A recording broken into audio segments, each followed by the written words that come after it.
Yes, epigenetics is the word that's used. That's the scientific word for keeping the switch turned off by using lifestyle choices. So if you're leading that lifestyle on a regular basis, chances are you will not get diabetes if you're keeping a healthy weight. Right Yeah. on. So I want people to not be afraid if somehow one of their parents or both of their parents has a disease. They should not just automatically assume that they're going to get that disease. I grew up in the beautiful state of Michigan, which is called the Great Lakes State. It's surrounded by 5 big lakes, and we had the 4 seasons. So we were always outdoors, appreciating nature and doing some sort of athletic activity, so as I grew older and turned into an adult, I realized that I sort of was, my lifestyle sort of became like I was a health nut.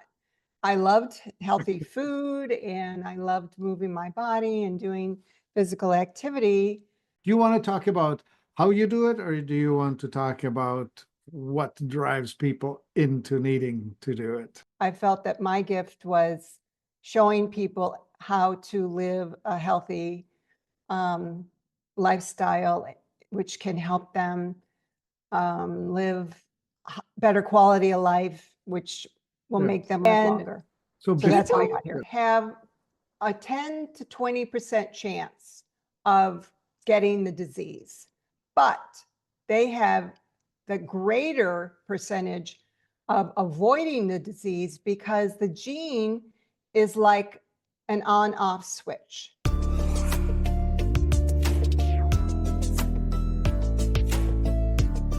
Greetings, everyone. Martin Pytela here for Life Enthusiast podcast. And with me today, Claire Cavalieri. Welcome, Claire. Hi, Martin. Thanks Hey. for having me. I'm so pleased to be with you today. Sure thing. You know, the world, as we know it, has 2 types of people. The ones who do something about their health, and the others who don't, right?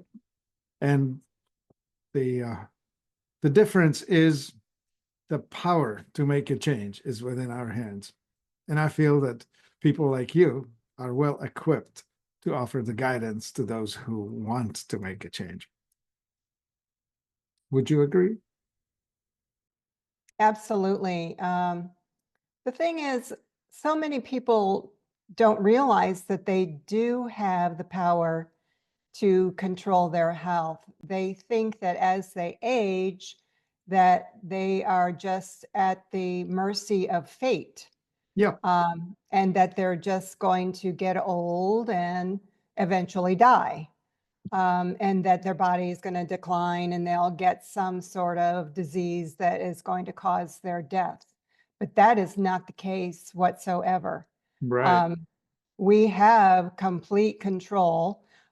I would say in most cases, we have complete control. Some people may have some genetic predisposition that might influence their health a little bit. But by and large, we have control over the future of our health. Indeed. So how did you actually come by to knowing this? How did you get here? Let's hear a bit of How the did I get story here? of Claire.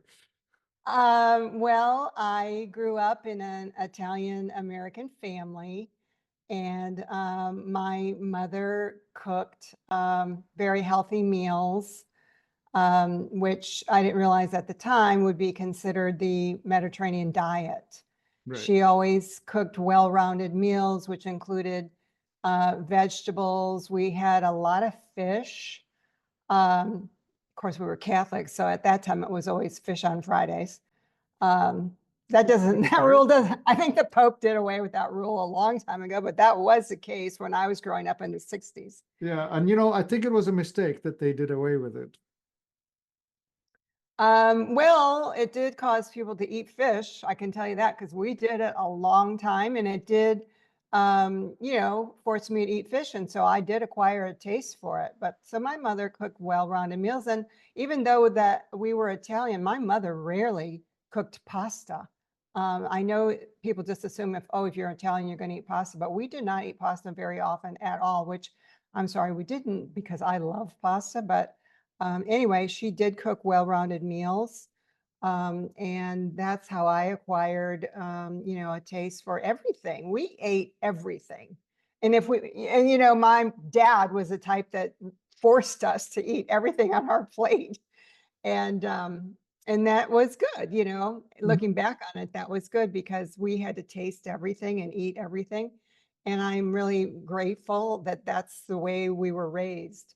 I grew up in the beautiful state of Michigan, which is called the Great Lakes State. It's surrounded by 5 big lakes, and we had the 4 seasons. So we were always outdoors, appreciating nature and doing some sort of athletic activity, whether it was golf or tennis or swimming or some sort of skiing, snow skiing, cross country skiing, water skiing, walking, hiking, jogging. We were always outdoors. And It almost sounds like you were rich. well, we were not rich, but you know, my parents enjoyed um, doing things, and we did things as a family, especially up north in Michigan, where it was more natural and really took advantage of more of a rural environment. We lived in the Detroit area, which was a big city. And so we would go up north a lot or as much as we could and appreciate the 4 seasons there. So as I grew older and turned into an adult, I realized that I sort of was my lifestyle sort of became like I was a health nut. I loved healthy food and I loved moving my body and doing physical activity. And so when I thought about what would I do with my life or my future, I thought, you know, this is who I am and this is how I live. So what can I do to contribute to society? And this I felt was my gift. I felt that my gift was showing people how to live a healthy um, lifestyle, which can help them live better quality of life, which will Sure. make them live longer. So So that's how I got here. before you became a health coach, did you hold a profession of any sort? Oh, yeah. I got a degree in business from Michigan State, and I was a teacher for a while. And then when I started having children, I wanted to stay home with them. So I went back to school and I learned how to become a professional photographer, which I had a passion for. So I started a business that I could do at home. So I was a professional photographer for 25 years off and on. And I still love that. It's my passion. But then when they left the nest, I really wanted to do something more with my life. And I realized, okay, what is it that I'm really passionate about? Photography is not lucrative at all, even though it was my passion, but I wanted to really give to people something um, that they could grow, something that people could um, improve their lives with. And I knew that my lifestyle was something that they could improve their lives with. So I turned it into, I got certified in wellness and now I'm coaching. Yeah, good idea. I see that you offer several programs in that in the sort of formalized way, right? Yeah. Yes. All Yes, I right. do. Well, okay, so let's just dive into the reason Yeah. how or why. Do you want to talk about how you do it, or do you want to talk about what drives people into needing to do it? Ask me anything in the world of wellness or longevity, and let's go down that path first. Yeah, I don't know. I kind of gonna go back and forth between do we need to go over the basics again or not? And I keep thinking, well, maybe we do because people just Yeah, don't hear it enough, right? So I let's think we let's start do. let's start with this. Okay. In the mainstream, the pharmaceutical companies keep beating the drum of everything's a genetic problem. You are Mm. born with certain genes. We have discovered the genome. We have taken it apart. Everything is that. We are going to develop an mRNA vaccine for everything, says Larry Ellison. To which I say, bah, humbug. What do you say? Okay. This is what I say. I say there are certain people who may inherit from their parents or an ancestor a genetic predisposition for a disease. Yep. Let's say, for example, it's diabetes, but that does not mean they're going to get that disease.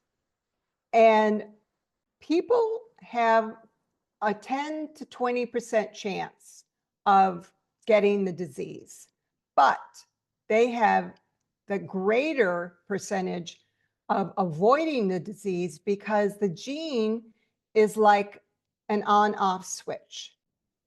And you can control whether it's on or off by your lifestyle choices. And Yep. your lifestyle choices mean things like your diet, your exercise, your sleep, your stress levels, the beverages that you imbibe.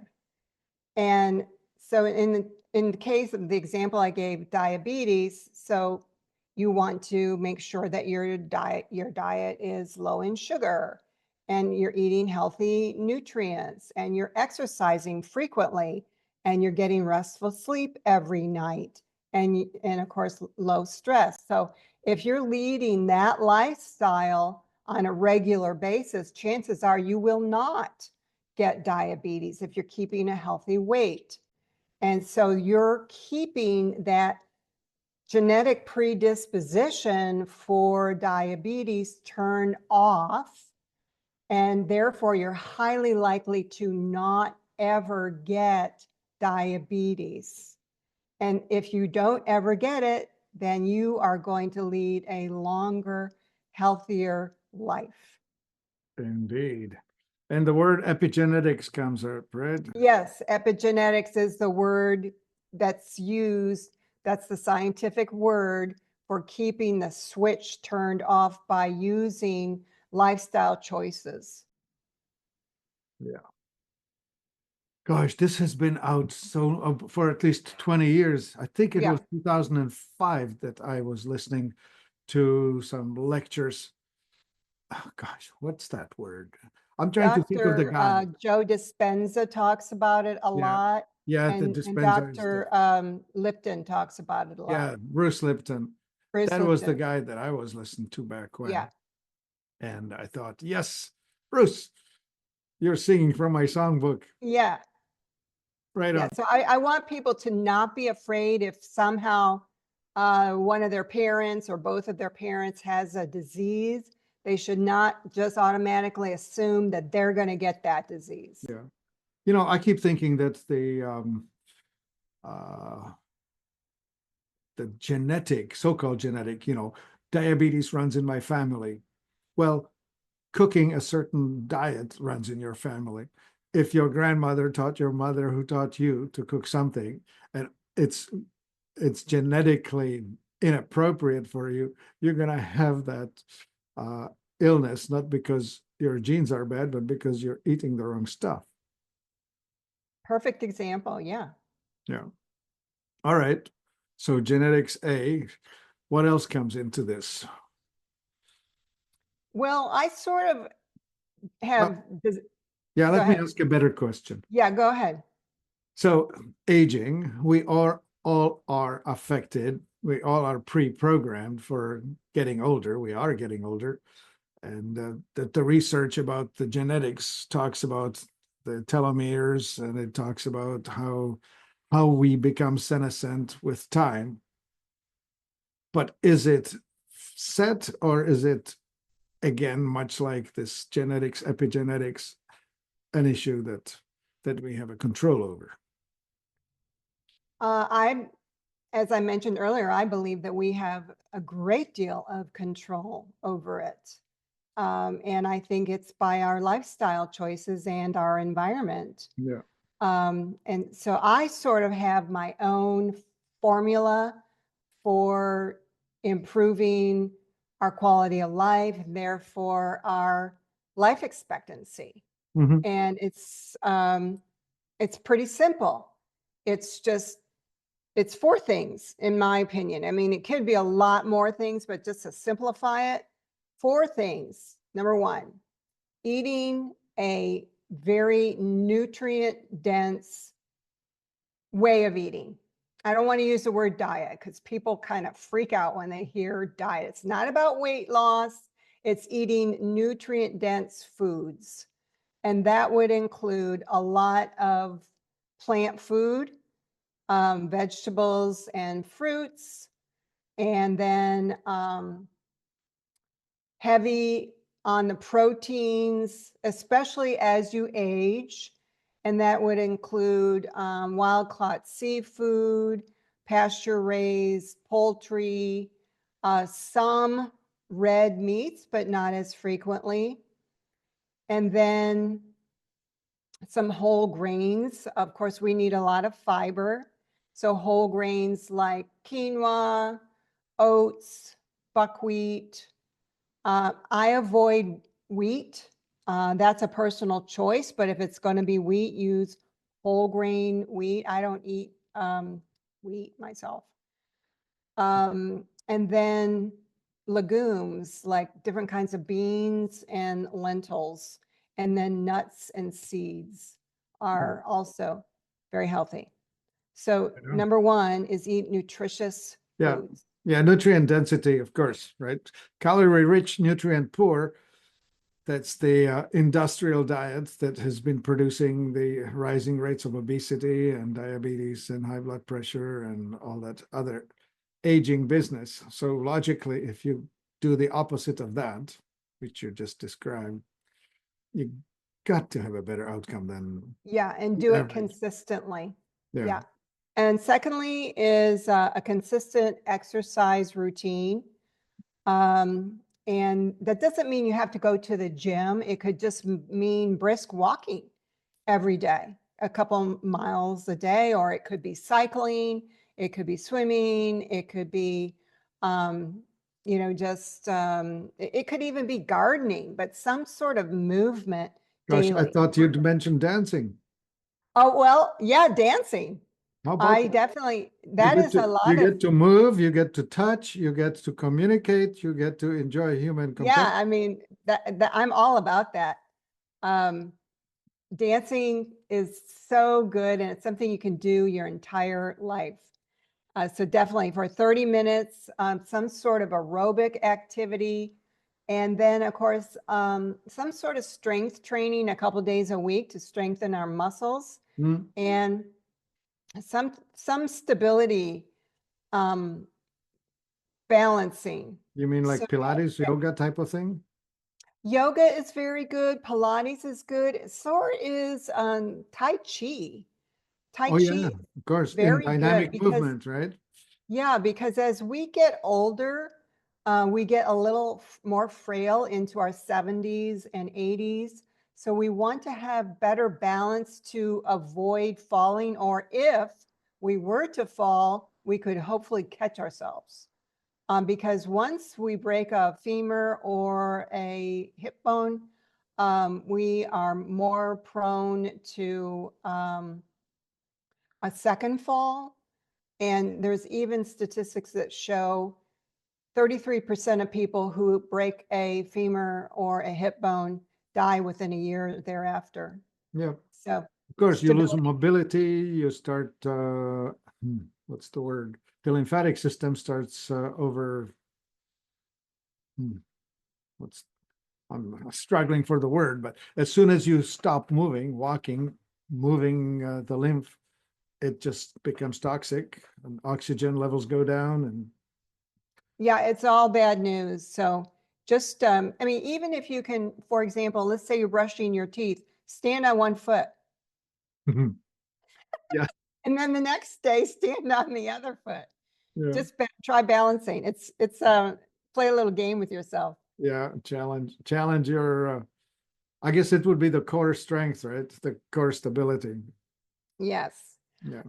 Okay, the third That thing, should mean walk on uneven ground. that's good too. Yeah, that's good. You can do that. Go hiking. You'll Yeah, find uneven ground. yeah, Sleeping is something that people often don't prioritize, but sleeping is so critical to our health. So prioritizing health and getting 7 to 9 hours of sleep per night. That is when our repair and regeneration goes on. So definitely make sure that you're getting restful sleep, uninterrupted sleep every night. And then the fourth thing in my longevity formula is relaxation. Try to take 1 hour a day and do something that you find relaxing and enjoyable. It could be meditation, playing an instrument, listening to some nice music, taking a nap, taking a bath, having a conversation with a friend, cooking, um, anything that you find enjoyable. Try to reserve 1 hour a day to just chill out and de-stress. yeah. I So would, that's my formula for longevity. yeah, It's I eating would want to nutritious add foods. into, yeah, Yes, I would go add ahead. into it the cuddling. Oh, I love that. Yes. If you have something to cuddle with or someone. Well, skin to skin contact is an awesome thing. Yes. It's one of my favorite things. Yeah. I mean, we could add a lot of other things to the list. Yeah. Um, we could make it a longer list. I tried to keep it short so people can remember it. Okay. Well, all right. Eat nutrient dense, move around, Yes. um, Sleep well sleep well. and relaxation. I mean, cuddling is definitely going to relax you. Yeah, that's exactly that. All Yeah. right. Swim, bike. All right. Take the whole thing. So you help people put it together, right? Yes. I mean, if people come to me, that's certainly something I am going to work with them on. In my signature program, which is my breakthrough wellness program, I do something called future visioning. Mm, I have them look into their future. Let's say they come to me in their 50s, yeah. and naturally they're concerned about their health. But I do something that have them look into their future decades down the road. Let's say when they're 80, and I ask them, what do you want to feel like? Who do you want to be? What kind of health do you want when you're 80? What do you want to be doing when you're 80? People never seem to think about their future that far out, but it's important to look down the road because then we can plan for it. So Yeah. let's say you want to feel healthy when you're 80 and you want to um,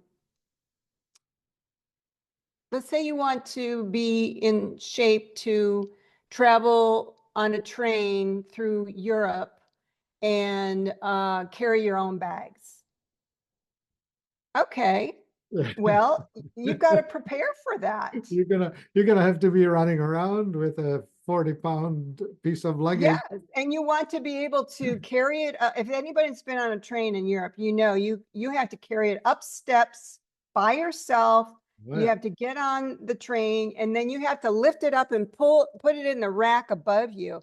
That is not easy. So we set a plan today to get you in the shape that you need to be 30 years from now. So that means we have to figure out an exercise plan that would include some strength training, some stability, because carrying it upstairs with a bag requires balance, and we need to set up a diet plan so that you are healthy and avoid diseases so you can go on that trip when you are 80. So this is called future visioning, and this is what's included in my signature wellness program. Awesome. Yep. Playing with grandchildren or great Absolutely. grandchildren should you be Absolutely. That's another one. This was just an example. Well, what If I'm you- trying to get at is my grandsons, presently 3 and 5 years old, are getting heavier. They're Yes. automatically demand greater fitness from me as we go. Yeah, and that's a good example. So, people who need to pick up children out of a crib or off the floor All the course. need to do some strength training so they can do that so they don't injure themselves. Right on. Yeah, it's a good thing. The future vision. Make a plan and then Yes. execute. Have a coach, because you need a coach or you need somebody, an accountability buddy. Somebody's Yes. going to hold you to it. Never mind that you told me that you're going to do it every day. Call me and tell me you did it. Absolutely. And get some encouragement along the way. Right on. Do you have some stories you could share about how you've worked with someone, how it's worked out, how things are out there? Oh gosh. Let me think. Yeah, I have, I've worked with people who have struggled with weight loss, who've tried, all those well-known weight loss programs and weren't successful, and then came to me, and all I did was put them on a nutritious eating plan with not really weight loss in mind, but just eating healthy, and then some form of exercise that they enjoyed. And then the result was losing weight over time. Of course. It Yeah. wasn't, the goal wasn't so much, let's lose 10 pounds by such and such a date. It was just changing lifestyle. Yeah. Yeah. Yeah, the crash diet's like, in 3 months I have to fit into size 6 dress for my granddaughter's wedding or for my daughter's wedding. That's just a recipe for a disaster. Another client I can think of who came to me with insomnia. Yeah. Insomnia is a big problem out there. People who have had a long history of bad sleeping habits. Yep. And can't sleep more than 4 or 5 hours a night, and they are constantly fatigued. So I worked with him for quite a while to reestablish healthy sleeping habits so he could sleep longer, more restful hours. And that takes time, but that was successful. Yeah, especially older people, we get set in habits, and old dogs, new tricks. It is time to help people reprogram. Indeed. Yeah, because if you don't sleep for more than 6 hours a night, the system, your immune system gets eroded, and Yeah. you're more prone to illness and diseases. Right. So we Yeah. want to strive for at least 7 hours of sleep per night. Yeah, aging is faster when you are not repairing well enough. Exactly. Indeed. Exactly. And you feel so much better. You don't even realize that you weren't feeling good because you were in such an old pattern of poor sleep. You were living off of that, and you didn't even know you could feel better. Right on. Well, there we have it. The recipe. Well, you yourself are a fine example of aging with some grace. Thank you. Yeah. So, folks, here we have Claire Cavalieri, the Italian spelling.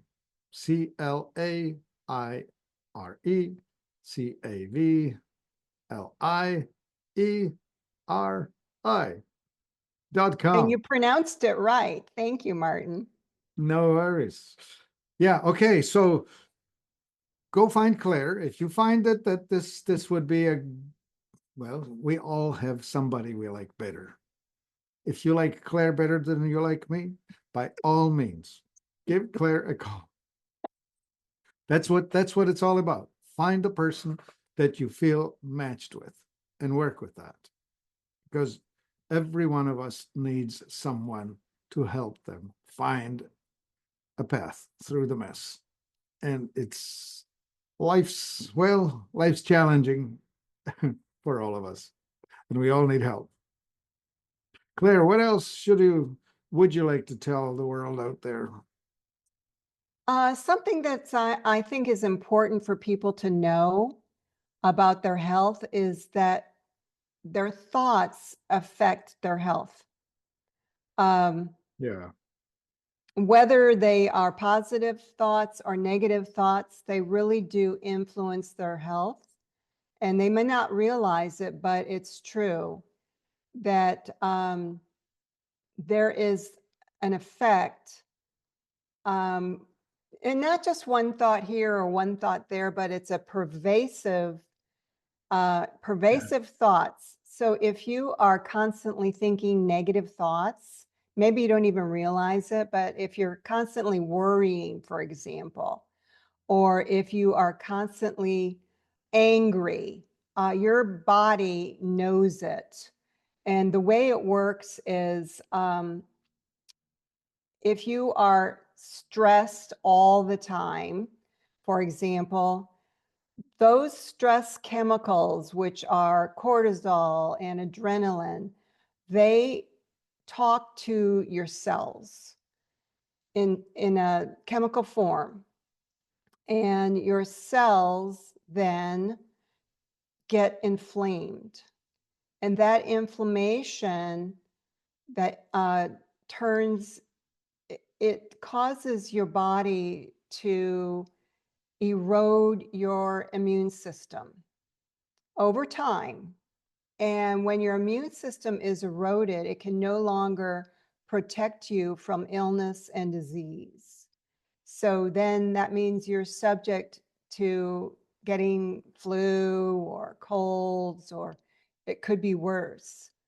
But on the other hand, if you have constant positive thoughts and happy thoughts, the happy chemicals, which are like dopamine and serotonin, those thoughts go to your cells, and your cells boost your immune system, and your immune system is strengthened. So when it's strengthened, then you are protected better from illness and disease.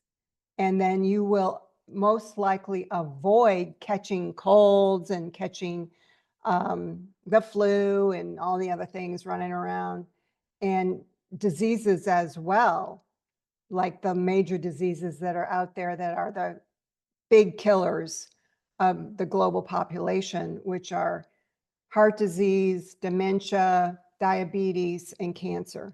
So, you know what they say?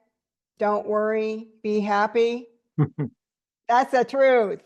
Don't worry, be happy, and your body will appreciate it, and you'll live longer. Yeah. Yeah. With Bobby Farron. Be Yeah, happy. yeah. Indeed. It's a simple slogan, but it's an absolute truth, and Yeah. you'll live longer. Indeed. Yeah. Thoughts become emotions, become actions, become habits, become character. Before you know Yeah, it. and you'll strengthen your immune system. So your thoughts and your body are connected. Mind-body connection. All right. Well, so with Claire, don't worry, be happy. Okay, ClaireCavalieri.com. Give Claire a call. And if you need to talk to me, this is Martin Pytela at life-enthusiast.com. Thank you. Thank you for having me, Martin. You bet. My body's a temple, but the walls are cracked. Stuck in the rubble of the years I've stacked. Stagnation in my veins like a river to the dust. Toxic whispers in the wind, but I gotta rebuild. I must. Restoring vitality, brick by brick.